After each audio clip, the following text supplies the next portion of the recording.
한 주간 동안 하나님께서 베풀어 주신 은혜를 잊지 않고 삶을 잘 살아내셨습니까? 우리는 크게 두 가지 은혜를 누리고 있습니다. 첫 번째는 구원의 은혜이지요. 하나님의 은혜로 우리가 예수 믿고 영원한 생명을 얻은 그런 존재가 되었습니다. 그뿐만이 아닙니다. 하나님은 구원하신 우리가 이제 구원의 완성이 이루어지는 그날까지 우리의 삶 속에서 먹이시고 입히시고 돌봐주시는 그 사랑을 나타내 주셨습니다. 이건 역시 하나님께서 베푸신 귀한 은혜이지요. 그러므로 우리는 살면서 하나님의 은혜를 잊지 않길 바랍니다. 나를 이토록 사랑하셔서 구원해 주셨구나, 불쌍히 여기셨구나, 그리고 지금도 변함없이 내게 은혜를 베푸시사 인생을 인도하고 계시구나 라는 사실을 잊지 말고 그 은혜를 바라보며 믿음으로 인생을 살아들이시는 우리 모두가 될 수 있기를 간절히 소망합니다. 은혜를 잃어버리면요, 잊거나 잃어버리면 어떤 모습이 나오는가? 그 사람은 불평이 많아지지요. 믿음이 흔들리게 되지요. 감사가 사라지지요. 그래서 계속해서 인생을 살면서 하나님의 마음을 아프게 하는 참 부끄러운 모습을 보일 수가 있습니다. 그러므로 은혜를 잊지 말고 그 은혜만을 바라보며 우리에게 허락하신 인생을 하나님 앞에 믿음으로 잘 살아들이시는 우리 모두가 될 수 있기를 간절히 소망합니다. 서로에게 축복하며 인사하겠습니다. 하나님의 은혜를 잊지 맙시다. 감사합니다. 이 시간 저는 주님께 하듯 하라라는 제목을 가지고 함께 하나님 말씀 받기를 원합니다. 여러분, 오늘날 이단들이 참 많습니다. 이단들. 끝이 다른 존재를 이단이라고 말하지요. 시작은 비슷하게 신앙을 이야기하는 것 같은데 끝이 전혀 다른 쪽으로 가버리는 이단들. 그래서 사람을 패가망신하게 만드는 그 장본인들, 그 이단들이 오늘날 참 많이 등장을 해서 사람들을 미혹하고 있습니다. 우리 예수님께서 마태복음 24장 5절을 통해 이런 말씀을 하셨는데요. 많은 사람이 내 이름으로 와서 내가 그리스도라라고 말하며 사람들을 미혹할 것이다 라고 말씀하셨죠. 이미 우리 예수님께서 예언을 다 하신 겁니다. 말세의 때가 점점 주의 때가 가까워지면 이단들이 등장을 해서 내가 그리스도다, 내가 진리다라고 그렇게 말을 잘해서 떠들면서 성도들, 사람들을 미혹한다라고 말씀하셨는데 어찌 보면 우리가 지금 살고 있는 이 시대가 그런 상황은 아닌가 그렇게 생각을 합니다. 이 말씀대로 오늘날 이단들이 활개를 치면서 사람들을 미혹하지요. 그래서 길이요, 진리요, 생명이신 예수님을 바르게 믿지 못하도록 만들고 있습니다. 그 결과 어떤 일이 발생하는가? 일부 사람들이 이미 기독교 역사적으로 이건 이단입니다라고 규정되었던 그 거짓 가르침, 그 가르침에 속아 넘어가서 그래서 성경을 통해 계시된 예수님을 믿어야 되는데 엉뚱한 예수, 자기들이 생각하는 예수, 잘못된 교리를 따르는 예수를 믿어서 참된 신앙에서 벗어나 버리는 경우가 있음을 보게 됩니다. 그뿐만이 아니죠. 이 잘못된 악영향이 사람들에게까지 계속해서 전염되는 이런 일들이 발생하고 있습니다. 여러분, 이런 상황을 보면서 생각해 보게 되는 게 있습니다. 이단들도 우리가 진리요, 내가 그리스도요, 이것이 참된 신앙이요 라고 그렇게 떠드는데 정통교회에서도 진리를 선포하고 있는데 그렇다면 여러분 생각하시기에 뭐가 참된 믿음이고 뭐가 바른 믿음일까? 뭐가 참된 신앙이고 뭐가 바른 신앙일까? 라는 이런 질문을 우리는 해보게 된다는 겁니다. 그리고 성경은 참되고 바른 신앙에 대해서 도대체 뭐라고 말씀하시는 걸까? 라는 그런 질문을 해보게 됩니다. 여러분, 이 질문에 대해서 우리가 조금 전에 읽은 이 골로새서 말씀이 이 질문에 대한 답을 분명하게 해주고 있습니다. 바울이 이 골로새서 말씀을 기록을 했는데요. 이 바울이 골로새 지역의 사람들, 성도들에게 이제 편지를 보낸 것이 바로 이 골로새서 말씀인데 당시 이 골로새 교회에는요, 혼합주의 이단이 활개를 치고 있었습니다. 헬라 철학, 유대적 율법주의, 천사 숭배, 신비주의, 그리고 몸을 혹사시켜서 절제시키는 금욕주의, 이런 잡다한 사상이 뒤섞여서 혼합주의로 나타나서 그래서 성도들의 신앙이 이상한 쪽으로 가도록 만드는 그런 이단 사상들이 활개를 치고 있었습니다. 이들은 주장을 하지요. 이 잘못된 이단 사상, 혼합주의 사상은 이렇게 말하지요. 예수 믿는 것만으로는 구원이 안 돼.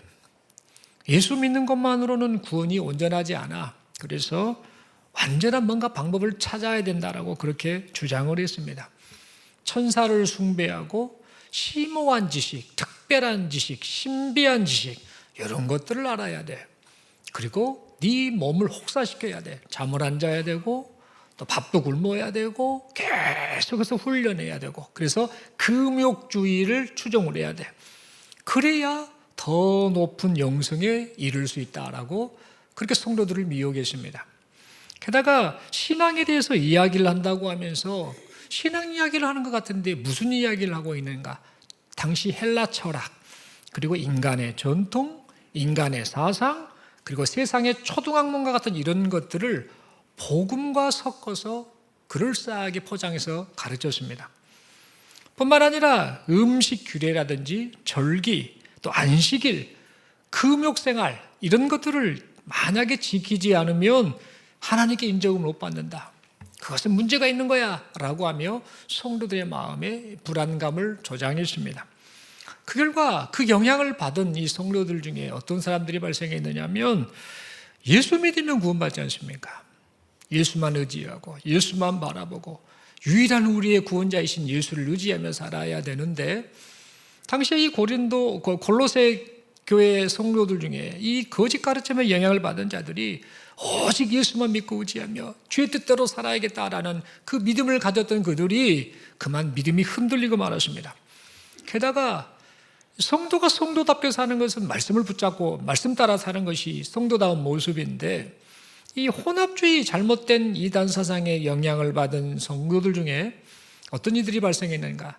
말씀보다 신비한 체험을 더 중요하게 여기는 신비주의에 빠지는 사람들이 나타나고 말았습니다. 뿐만 아니라 성경이 아닌 이 사람의 사상, 사람의 그럴싸한 말이라든지 사람이 어떤 생각하는 사상을 마치 신앙의 기준인 것처럼 생각하면서 엉뚱한 신앙생활을 하는 사람들도 나타나고 말았습니다. 게다가 금욕주의 말씀을 드렸죠. 경건하게 살아야 돼. 밥을 굶어서라도 기도해야 되고 잠을 안 자서라도 철저히 내 육신을 쳐야 돼 라고 주장했던 이 금욕주의 사상, 그 사상의 가르침을 받았는데 문제는 자기가 금욕주의에 따르지 못하는 자기의 부끄러운 모습을 보니까 어떤 반응을 했는가? 끊임없이 죄책감에 시달렸습니다. 그러면서 내가 구원을 받을 수 있을까? 구원을 받지 못하는 걸까? 라고 하면서 어떻게 하면 구원을 받을까라고 생각하며 율법주의, 뭔가의 행위를 해야만 내가 구원을 받을 수 있다라는 그런 착각에 빠지는 자들도 있었습니다. 이런 상황이다 보니까 이 사도 바울이 지금 이 골로새 교회를 향해서 편지를 보낸 겁니다. 그것이 바로 골로새서 말씀이죠. 바울은 이 골로새 교회를 향해 편지를 보내면서 혼합주의 이단의 영향을 받아서 신앙이 흔들리는 이 성도들, 그 성도들의 신앙을 바르게 세워주려고 하였습니다. 그래서 말을 합니다. 골로새서를 쭉 읽어보면 나오는데 바울은 먼저 예수님이 누구신지를 분명하게 가르쳤습니다. 그리고 죄로 말미암아 하나님과의 관계가 끊어진 이 인간, 죄와 사망에 떨어진 이 인간이 하나님께로 다시 돌아갈 수 있는 길, 즉 하나님과 다시 화목할 수 있는 유일한 길, 그 길은 오직 예수를 믿는 것밖에 없습니다. 오직 주만을 바라보아야 합니다라고 이 골로새서 앞부분에서 그렇게 분명히 선포하였습니다. 뿐만 아니라 예수를 믿는 사람은 이제 신분이 바뀌었다. 예수 믿기 전에는 죄악된 그 죄에 물든 존재였고 이미 죽은 존재와 같은 그런 존재였는데 예수를 믿은 이 사람은 이제 새로운 신분을 가지고 살게 되었으니 이제는 그 신분에 맞게 살아야지 않겠느냐. 그래서 땅에 속한 옛사람을 벗어버리고 하늘에 속한 새 사람으로 이 땅에서 믿음으로 살아야 한다라고 그렇게 말씀을 선포하였습니다. 다시 말해 구원받기 전에는 음란했고 부정했고 탐심이 가득했고 분노에 쌓여 살았고 또 악한 의도를 가진 이런 삶을 살았고 거짓말과 같은 이런 것들을 가지고 그것들에 사로잡혀 살았다라고 한다면 이제는 예수님 안에서 존재가 바뀌었지 않았느냐. 신분이 바뀌었지 않았느냐. 그러니 새 사람답게 긍휼과 자비와 겸손과 온유와 오래 참음과 용서와 사랑을 실천하며 사는 것, 이것이 바로 구원받은 새 사람의 모습이 아니겠느냐라고 그렇게 말씀을 전했습니다. 그리고 하늘에 속한 새 사람의 삶이 가장 먼저 실천되어야 할 곳이 있다. 신분이 바뀌고 새 사람이 되었으면 그 새 사람의 삶이 가장 먼저 실천되어야 할 곳이 있는데, 그곳이 바로 가정과 일터다라는 말씀을 하였습니다. 그러면서 새 사람의 삶이 가정과 일터에서 구체적으로 어떻게 나타나야 하는지를 오늘 우리가 읽었던 이 본문의 말씀을 통해 분명하게 말하고 있습니다. 바울은 말하지요. 아내들 향해 말합니다. 남편에게 복종해라. 자녀에게는 부모에게 순종해라. 그리고 종들에게는 상전에게 순종하라라고 그렇게 말하였습니다. 여러분, 당시 이 로마 제국은요, 가장의 권위 또 상전의 권위가 어마어마했습니다. 그리고 당시에 아내와 자녀와 종이 가장과 상전에게 복종을 한다라는 것은요, 누구나 당연하게 여기는 그런 사회 질서였습니다. 절대 자녀가 아버지에게 큰 소리 못 치고 아내가 남편에게 큰 소리 못 치고 종이 상전에게 큰 소리 못 치는, 그것이 당시 제도적으로 누구나 인식할 만한 그런 상황이었다라는 겁니다. 그러다 보니까 조금 전에 말씀드린 이 사도 바울이 아내에게 이 남편에게 복종하라, 자녀는 부모에게 순종하라, 그리고 종에게는 상전에게 순종하라라는 이 말을 딱 했던 것을 생각할 때, 이것은 당시 로마 제국에 있었던 세상 사람들의 말과 똑같은 말을 하는 것은 아닌가라는 그런 생각을 하게 만듭니다. 그런데 알고 보면은요, 바울은 세상 사람과 똑같은 말을 하고 있는 것이 아닙니다. 아내는 남편에게 복종하고 자녀는 부모에게 순종하고 종은 상전에게 순종을 하라고 했는데, 그 말을 하면서 이 바울은 아주 또 다른 의미의 아주 중요한 말을 하나 내뱉고 있습니다. 그것은 뭐냐? 복종을 하고 순종을 하되 어떤 마음으로 순종, 복종해야 하는지도 함께 말을 해주고 있습니다. 아내는 복종하되 주 안에서 복종하고, 그리고 자녀는 순종하되 주를 기쁘시게 하려는 마음으로 순종하며, 종은 순종하되 주를 두려워하는 마음으로 눈가림으로 말고 성실함으로 하라라고 말을 하였습니다. 특별히 여기서 눈여겨볼 단어가 눈가림이라는 단어, 종들이 상전에게 순종을 할 때 눈가림으로 하지 말라라는 표현으로 지금 말하고 있는데, 이 눈가림은 헬라어로 오프탈모둘리아라는 단어를 쓰고 있습니다. 오프탈모둘리아라는 단어인데, 이 단어는 두 단어가 합성된 단어입니다. 하나는 눈을 가리키는 오프탈모스라는 단어와, 그리고 이 종노릇을 말하는 눌레이아라는 단어를 합쳐가지고 지금 바울이 이 골로새 교회 편지를 보낼 때 이 합성된 단어, 눈가림이라는 단어로 보낼 때 이 단어를 통해 지금 이들에게 말한 겁니다. 이 눈감이라는 단어의 뜻은 의미는 뭐냐면요, 눈에 보일 때만 종노릇한다라는 그런 뜻을 가지고 있습니다.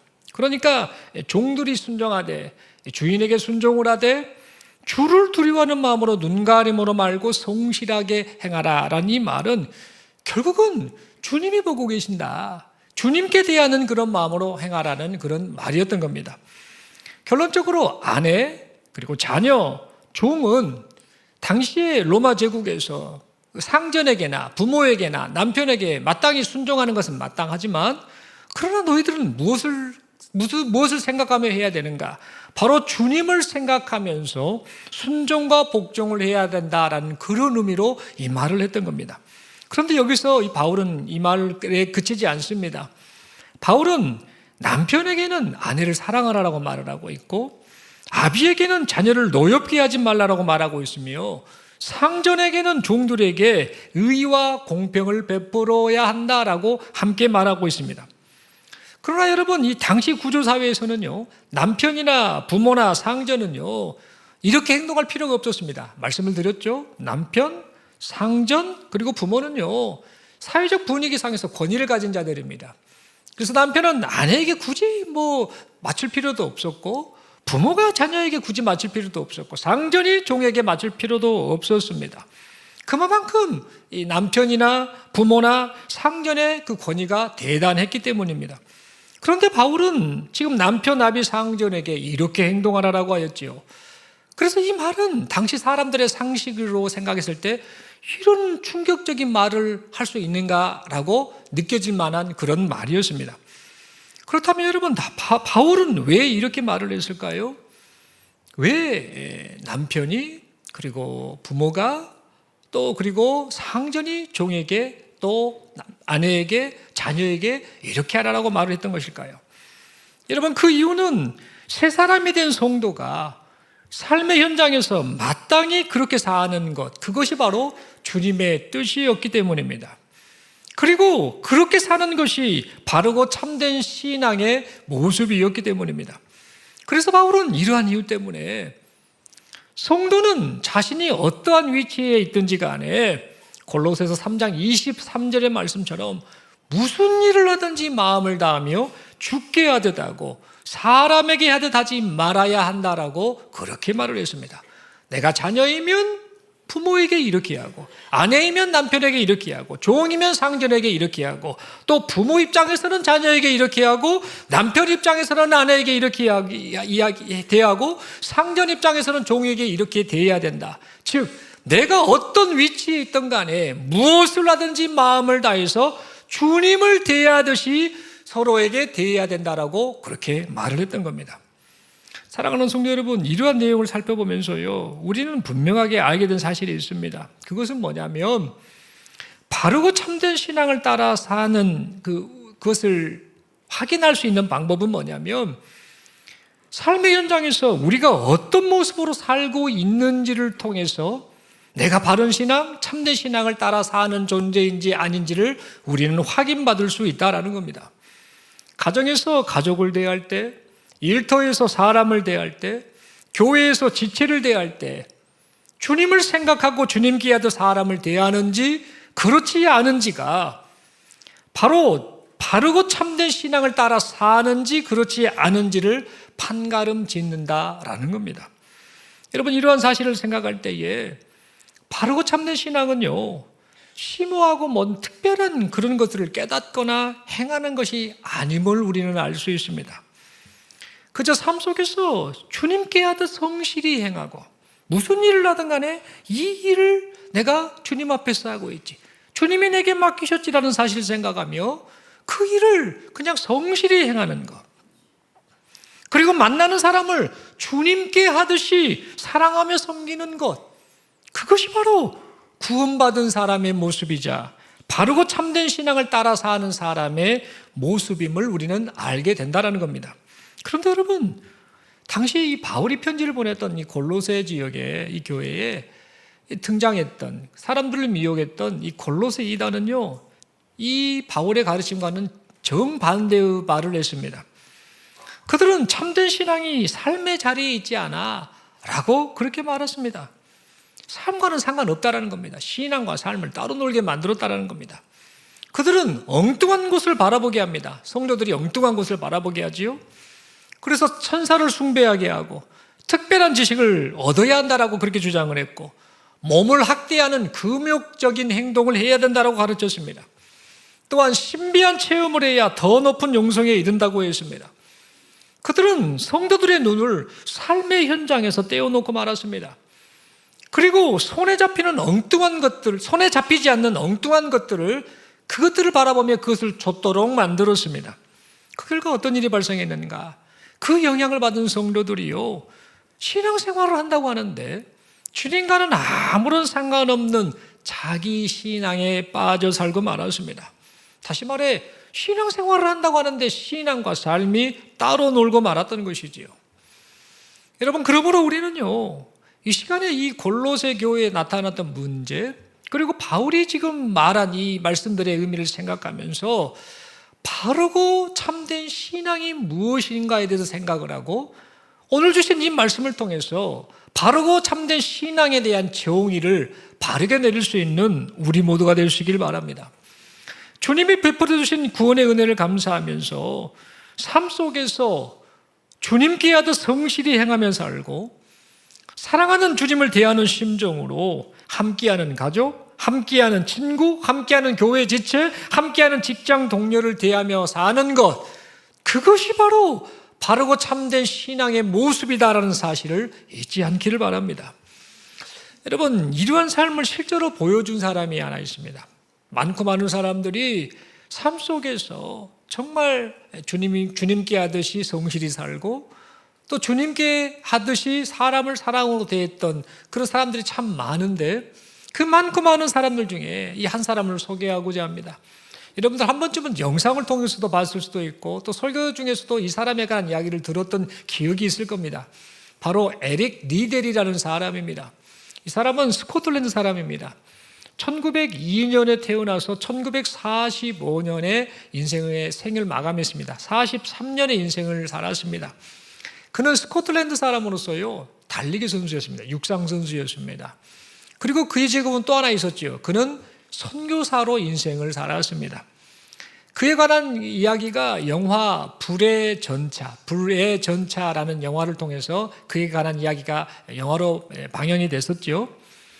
그는 1924년도에 파리 올림픽이 열렸을 때 100m 육상 선수로 그 올림픽에 참가했습니다. 그런데 문제가 발생합니다. 예선전을 치르려고 하는데요, 예선전 경기가 하필 주일날 이 경기가 행해지게 됐습니다. 그러면 우리 같으면 어떻게 할까요? 아이고, 주님이 이해하시겠지 하고 그냥 주일날 예선 경기를 할 수도 있었겠죠. 문제는 이 에릭 리델이라는 사람이 달리기를 너무너무 잘해서 다른 사람들이 생각하기에 저 사람이 금메달 받을 사람이야 라고 생각을 했습니다. 그 금메달을 받을 만한 그런 인물이었던 것이죠. 그런데 주일날 이 예선 경기를 하다 보니까 많은 고민이 된 겁니다. 근데 에릭 리델은 고민을 하지 않습니다. 저는 주일날 달리기를 할 수 없습니다. 하나님 앞에 예배하는 그 시간에 이 경기를 할 수 없습니다라고 하며 그냥 그 자기의 생각을 그렇게 피력을 합니다. 그때 온 나라가 난리가 난 겁니다. 백성들, 사람들이 저런 나쁜 사람, 자기 신앙만 좋다고, 자기 신앙만 챙긴다고, 지금 국가를 위한 그 경기가 지금 진행되는데 달리기를 하지 않아 라고 하면서 이 에릭 리델을 사람들이 비난을 했습니다. 또한 조국을 배신했다라는 그런 말까지 들었습니다. 그런데 이 에릭 리델이 그 말을 듣고도 흔들리지 않습니다. 자기가 분명 금메달을 딸 만한 실력을 가지고 있지만 그 주일날 하나님 앞에 예배해야 된다는 그 마음, 그 신앙을 저버리지 않고 그렇게 지금 하나님 앞에 반응을 했던 겁니다. 그리고 나서 100m는 예선도 못하고 떨어지고 말았죠. 그런데 나중에 그가 400m 달리기 경기에 출전하게 됩니다. 근데 결과는 어떻게 되느냐면 세계 신기록으로 그 경기에서 금메달을 따게 됩니다. 사실 100m 달리기 하는 사람이 400m 달리기 하는 것은 주법이 다르기 때문에 좋은 성적을 거둘 수 없다라고 하네요. 그런데 이 에릭 리델은 100m 달리기 선수임에도 불구하고 400m 경기에서 금메달을 따게 됩니다. 그래서 한 기자가 에릭 리델에게 묻지요. 당신은 100m 선수인데 어떻게 해서 이 400m를 달리는데 똑같은 속도로 100m를 달리든 200m를 달리든 300m를 달리든 400m를 달리든 그렇게 똑같은 속도로 달리는 걸 봤는데 도대체 그 비결이 뭡니까? 라고 물었습니다. 그래서 그가 대답하죠. 유명한 말을 합니다. 처음 200m는 내가 할 수 있는 힘껏 달렸습니다. 그런데 남은 200m는 하나님이 도와주셔서 그렇게 달린 겁니다. 라고 그렇게 신앙을 고백했다라고 합니다. 여기까지 이야기는요, 여러분 한 번쯤은 들어봤어요. 그리고 영상을 통해서 보셨을 겁니다. 그런데 중요한 거는 여기까지가 아닙니다. 이 에릭 리델의 진짜 삶은요, 그 이후에 제대로 펼쳐집니다. 이 에릭 리델은요, 금메달을 따고 영광을 얻었지 않습니까? 근데 그 모든 영광을 다 내려놓았습니다. 그리고 어떤 삶을 살기 시작했는가? 말씀드렸죠? 선교사의 삶을 시작합니다. 중국 선교사로 그가 떠났습니다.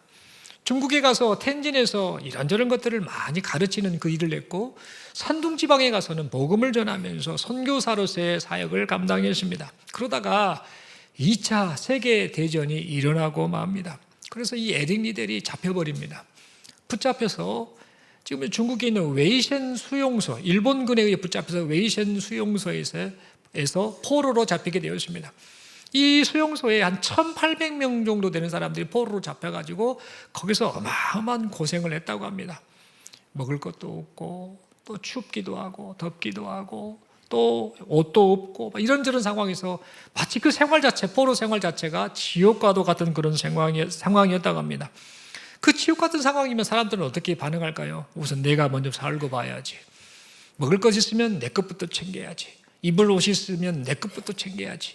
남들 신경 쓸 겨를이 어딨어. 나부터 살고 봐야지. 이런 생각을 하지 않겠습니까? 그런데 대부분의 사람들이 그렇게 했는지 안 했는지를 모르지만 어쨌든 그런 반응을 보일 때에 이 에릭 리델은 다른 사람들과는 전혀 다른 삶의 태도를 가지고 인생을 살았습니다. 이 에릭 리델은요, 그 포로 수용소에서 노인들을 돌봤습니다. 헐벗고 힘들고 나약한 그 노인들을 똑같은 포로 처지인데 그들을 돌봤습니다. 젊은이들에게는 성경을 가르쳤고 과학을 가르쳤습니다. 자기가 가지고 있는 그 지식을 젊은이들에게 가르쳐서 도움을 주려고 했던 것이죠. 게다가 포로 생활을 하면서 아이들도 있지 않겠습니까? 이 아이들이 희망을 잃어버렸겠죠. 내 인생은 끝났구나. 내 어린 나이에 이렇게 포로 생활하는데 미래가 없구나라는 그런 절망에 빠진 아이들이 많지 않았겠습니까? 그런 아이들을 보면서 이 에릭 리델은 낙심한 아이들을 위해 놀이를 준비하면서 함께 놀아주면서 아이들에게 희망을 갖도록 해줬습니다. 게다가 포로 생활하면서 먹을 것도 없지 않습니까? 겨우 한 끼에서 조금 받아 먹는 그걸로 생명을 유지하지 않았겠습니까? 그러다 보니 늘 배고팠겠죠. 에릭 리델도 사람인데 배가 고프지 않았겠습니까? 그런데 이 에릭 리델은 자신의 배고픔을 참고요, 자기가 가지고 있는 음식을요 한 사람이라도 더 먹이려고 나누어주는 그런 행동을 했다고 합니다. 더 안타까운 일이 있습니다. 이 에릭 리델이 얼마만큼 참 남들과는 다른 인생을 살았느냐면요, 한 번은 이 포로 교환을 할 수 있는 그런 일이 생겼다고 합니다. 지금 에릭 리델이 포로로 잡혀와 있죠. 많은 사람들이 1,800명 정도가 포로가 되는데 전쟁 가운데 포로 교환하는 일을 하도록 되어 있었을 때 그 포로 교환의 명단에 지금 에릭 리델이 들어가 있었다고 합니다. 그러니까 이제 에릭 리델은 고향으로 갈 수 있는 겁니다. 이제 포로 교환하면 이제 내가 자유다라고 여길 수 있는데 에릭 리델이 어떤 반응을 보였느냐면요, 그때 한 임산부가 있었다고 합니다. 근데 이 임산부 이대로 두면 죽겠구나, 또 아이 생명이 위험하겠구나 생각했던지 이 에릭 리델이 그 여인을, 자기 대신에 그 여인을 포로 교환이 될 수 있도록 그렇게 양보를 했다라고 합니다. 그러다가 이 에릭 리델은요, 해방을 6달 앞두고 그의 나이 43살 때 그 웨이션 수용소에서 뇌종양으로 인해서 생을 마감하고 말았습니다. 참 인생이 고생하고 누구 하나 알아주지 않는 그런 상황 속에서 예수 믿는 사람으로서의 그의 인생을 이렇게 삶을 살다가 이 세상을 떠났던 것이지요. 그런데 여러분, 그 에릭 리델의 모습을 유심히 지켜보는 사람이 있었던 것 같습니다. 그 사람이 누구냐? 랭던 길키라는 사람인데요, 이 사람이 학자입니다. 글을 쓰는 학자인데 이 사람이 이제 포로에서 풀려났겠죠. 이 사람이 이 에릭 리델과 같은 수용소에 있으면서 그 고생을 하면서 에릭 리델이 했던 행동을 다 지켜봤던 겁니다. 노인들을 돌보고 젊은이들에게 성경과 과학을 가르치고 어린아이들에게, 낙심아이들에게 같이 놀아주며 희망을 심어주고 먹을 것을 나눠주고, 게다가 자기가 먼저 살아야 되는데 포로 교환을 통해서 자기가 해방, 자유를 얻어야 되는데 자기를 그냥 포기하고 그 임산부를 살리는 이 일들을 유심히 지켜봤던 사람, 링던 길키라는 사람, 이 사람이 있었던 겁니다. 이 사람은 나중에 풀려나서 자신의 인생을 돌아보면서 그 자신의 그 포로 생활에 그것을 회상하며 다음과 같은 말을 했다고 합니다. 사람이 살면서 성자를 만나는 행운은 참 드물다. 정말 좋은 사람, 저런 사람이 없어. 저렇게까지 인생을 사는 사람이 없어. 그런 사람을 만나는 것 자체는 너무나 드문 일이다. 그런데 나는 그런 일을 경험해 보았다. 그 내가 만난 그 성자가 누군가? 그 사람이 바로 에릭 리델이다라는 그 글을 남겼다라고 합니다. 사랑하는 성도 여러분, 에릭 리델에 관한 이야기를 좀 잠깐 드렸는데요, 이 에릭 리델은요, 예수를 참 잘 믿은 사람이죠. 그 에릭 리델은요, 바르고 참된 신앙생활을 하기를 바라며 살았는데 그런 특별한 신비를 줬지 않았습니다. 그가 했던 것은 뭐냐? 그는 그냥 그 자리에서 주님께 하듯 자기 일에 성실했습니다. 운동선수로 달릴 때는 어떻겠습니까? 주님께 하듯 달렸지요. 중국 선교사로 가르칠 때도 주님께 하듯 가르쳤습니다. 포로 수용소에서 노인을 돌볼 때도 주님께 하듯 그 노인을 대했습니다. 포로 수용소에서 먹을 것이 없을 때도 그 먹을 것을 나누었지요. 그 먹을 것을 나눌 때도 주님께 하듯 다른 이들에게 나눴습니다. 그는 살면서 언제나 주님께 하듯 그렇게 살았던 것입니다. 여러분, 이처럼 에릭 리델은 주님께 하듯 성실히 행하고 주님께 하듯 사람을 대하는 그의 삶을 통해서 구원받은 새 사람의 삶이 무엇인지를 잘 보여주었습니다. 그리고 바르고 참된 신앙이 무엇인지 그의 삶을 통해 분명하게 보여주었습니다.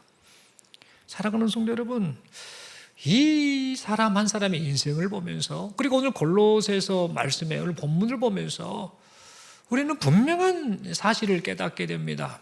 그것은 뭐냐면 바르고 참된 신앙은요, 단순히 교리를 많이 아는 것이 아니라는 겁니다. 성경을 많이 알고 교리를 많이 알고 어떤 막 지식을 많이 쌓는 것, 그것이 바르고 참된 신앙이 아니라는 겁니다. 신비한 체험을 많이 하는 것도 아니고 사람들에게 경건해 보이는 종교 행위를 하는 것도 아니라는 겁니다.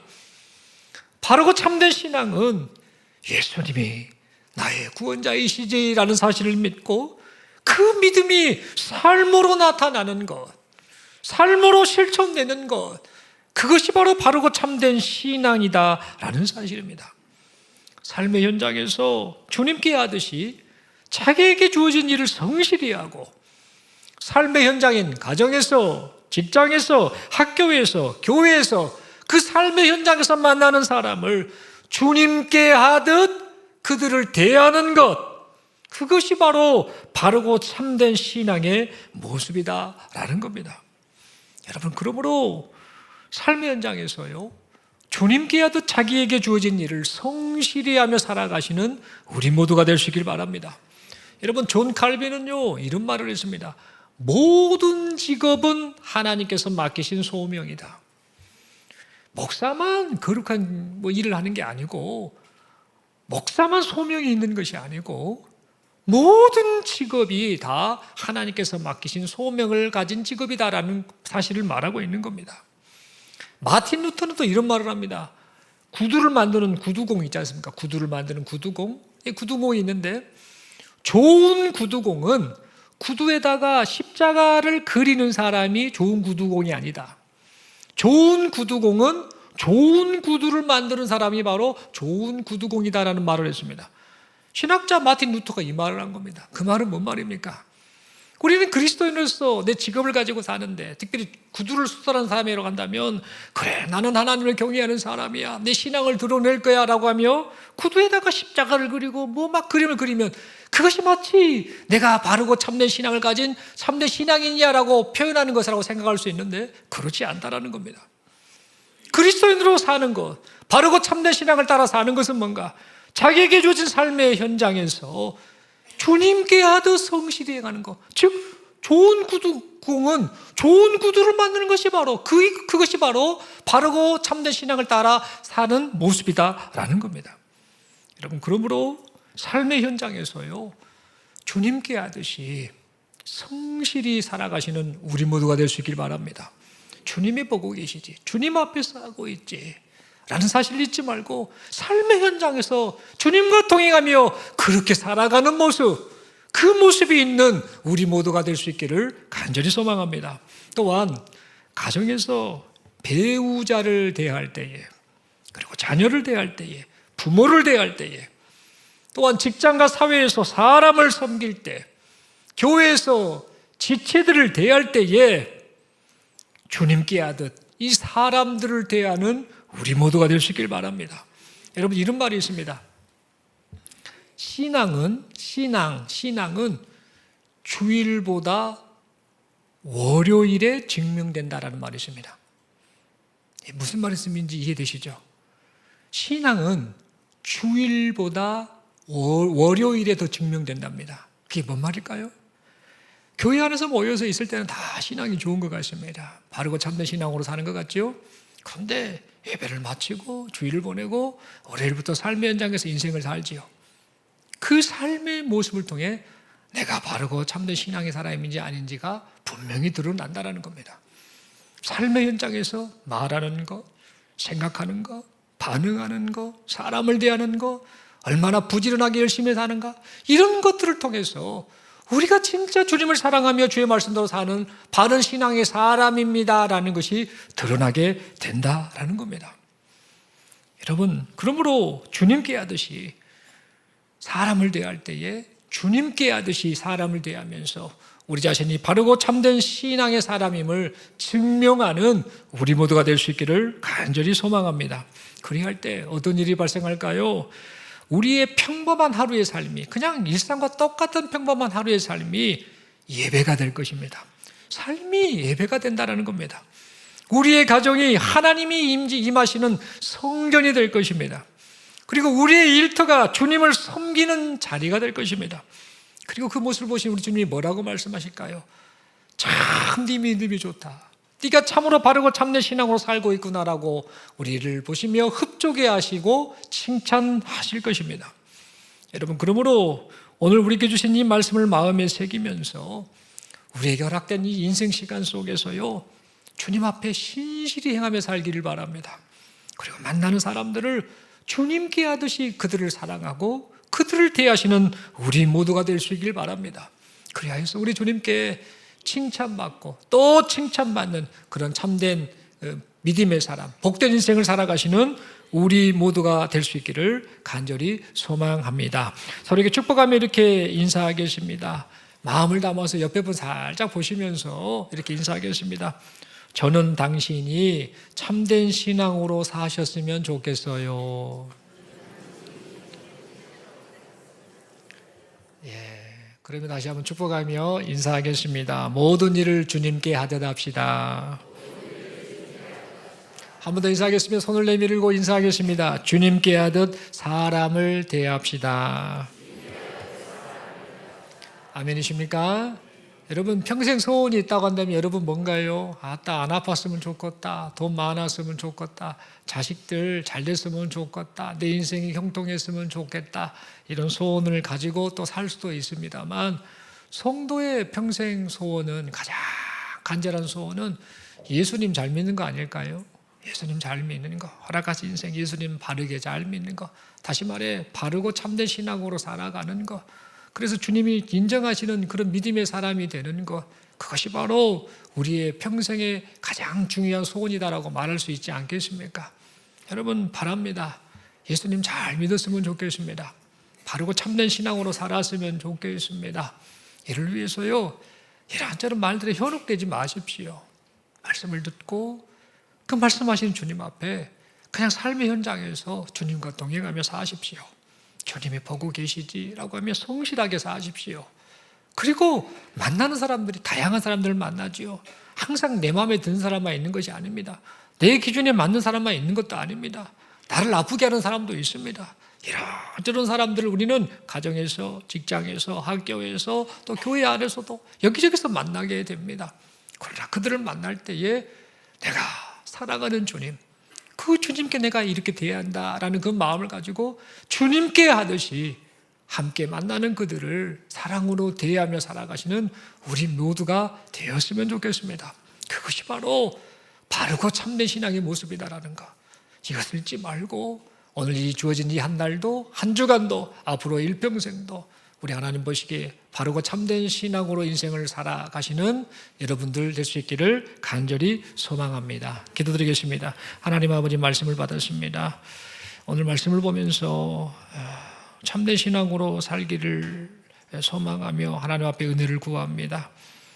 이단들이 활개를 치고 또 심오한 지식, 또 신비한 것들을 행하고 또 엉뚱한 것들을 따르게 만드는 이런 상황인데, 하나님 아버지 은혜를 베푸셔서 여기 모인 우리 모두가 바르고 참된 신앙으로 살아가는 우리 모두가 되게 하옵소서. 말씀을 통해서 주님께 하듯이 주어진 삶에서 주님 앞에서 성실히 살아가는 것, 그리고 주님께 하듯이 만나는 이들을 사랑으로 대하는 것, 그것이 바로 그 모습이 바로 바르고 참된 신앙의 모습이다라는 사실을 생각하면서 우리 인생이 그런 인생 살아드리게 하여 주시옵소서. 예수님 잘 믿고 바르고 참된 신앙으로 살다가 우리 주님 앞에 섰을 때에 참 귀하게 믿음 생활 잘하다 왔구나라고 그렇게 칭찬하시는, 그런 칭찬을 받는 우리 모두가 되게 하여 주옵소서. 성령 하나님 그렇게 하실 줄로 믿고 감사드리며 우리 주님 예수님 이름으로 기도드리옵나이다. 아멘.